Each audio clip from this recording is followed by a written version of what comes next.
Hey everybody, this is basically going to be fairly rambly, and it's just an off-the-cuff rant, so if you're not into that, don't watch this. But this is following, I've just recorded a different video which is uploading, and I will upload this a day later. We live, and depending on where you are, you might be in the US or in Canada or Australia or wherever, but everybody in Western cultures, including the UK and Europe, we all live with a political narrative. And, you know, the political narrative in the US is a little different than in Canada, and the political narrative in, you know, Europe is going to be a little bit different than in the UK proper, etc. But on the subject of domestic violence, on that topic, it's pretty much all the same. The narrative is the same. And that is that there is an epidemic, and we hear this word, epidemic, of violence against women, of men beating on an epidemic of male violence. And I have just spent a couple of hours doing Googling for a speech that I know was given by the Minister of Justice in the province of BC, where I live, in 2014, where she pointed out that the Justice Ministry, which collects statistics on violent crime, showed that there had been a 72% diminishment of domestic violence deaths in the province of BC over the period between 2008 and 2013, or 2014.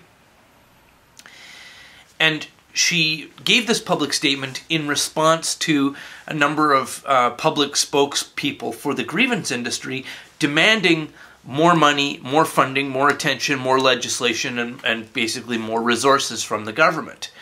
And claiming that there was, and I quote now, no political will to protect women. No political will. Well, in BC, where I live and where this drama played out, the annual provincial budget specific just to protecting women in domestic violence is $70 million just in BC. And in the year that this whole drama played out, 2014, they had recently allocated an emergency additional $5 million distributed amongst, you know, rape relief shelters and women's shelters and grievance industry lobbyists and so on. And I've been looking on Google trying to find the actual criminal victimization statistics. Now, in the U.S., the U.S. Department of Bureau of Justice Statistics is actually pretty rigorous about collecting and recording and then publishing those stats so that the public has some transparency. You know, when they say there is a crime surge in this area or a diminishment or whatever, you can look at the stats and go, ah, yeah, I see they're either, you know, lying or telling the truth. I have been able to find nothing, no actual stats. I've even been on the Ministry of Justice website and I phoned them. They don't answer their phones, by the way. Okay, so I'm glad I waited a day before I uploaded this because I had a little help and I found some stats from the BC Coroner's Office. And as you can see, these are the homicides related to domestic violence year over year between 2004 and 2014. And of course, what the Minister of Justice said is technically true when you talk about percentages, because between 2008 and 2013 you have this big percentage, 72% drop. But these numbers are not significant. We're looking at numbers, you know, 10, 12, 11. That's not a significant number of murders in a place the size with the population of British Columbia. You even have a couple of years where men are the primary murder victims for domestic violence killings, but that's not significant either.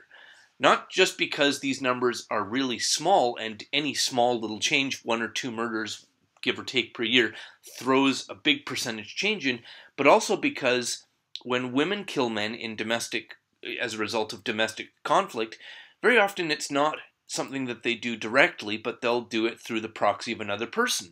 I cite Nicole Ryan as an example of that, and there's a TV show called Snapped where they have lots of examples of it.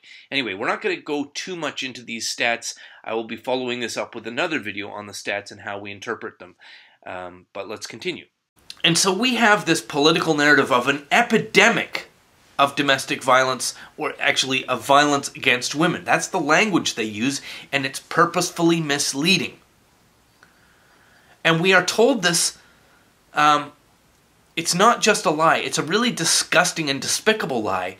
Sorry, if you go and read the research on domestic violence, you see that all of the reputable peer-reviewed research shows that it's almost all reciprocal. And yet, meaning that women are as violent as men inside of violent relationships. But in the public story, it's all male violence, it's all female victimization, and they call it violence against women. That doesn't reflect reality. And almost every single news story, media story, anybody talking about it, is telling this story that is false. You know it's false once you start reading the actual research. So none of these people are actually working to resolve or diminish domestic violence. What they are is profiteering off human carnage, telling a fraudulent story, enacting policies based on fraud, which will not fucking stop domestic violence. Well, you can't stop it if you're not even addressing the reality, if you're addressing a fucking fantasy. And, you know, my exasperation here isn't just that domestic violence isn't going to be stopped, because, you know, I'm not in a violent relationship, so it doesn't directly impact me, although it certainly did when I was a kid, because the family I grew up in was violent as fuck, and it was domestic, it was between my parents, and guess who was the primary initiator of that violence? Not my dad. When they used to fight, my dad would end up leaving each time, because my mom would be hitting him with stuff and throwing plates at him and shit, like from the top of the stairs, throwing dinner plates down the stairs, and they would smash against the wall. My dad would be playing like dodgeball, and some of them would hit him, and when it got to a certain level, he would, like, that's it, I'm leaving, and he would leave the house, get in his car, and fuck off somewhere. And then my mom, in her rage, would run around the house with like a hammer and smash windows and smash holes in walls, and then of course the next week all the repairs would have to be made, and this happened over and over and over. And then when I got a little bit older, the violence redirected from my dad onto me, because he was out of the house, and so it landed on me as, you know, like a 11-year-old, 12-year-old.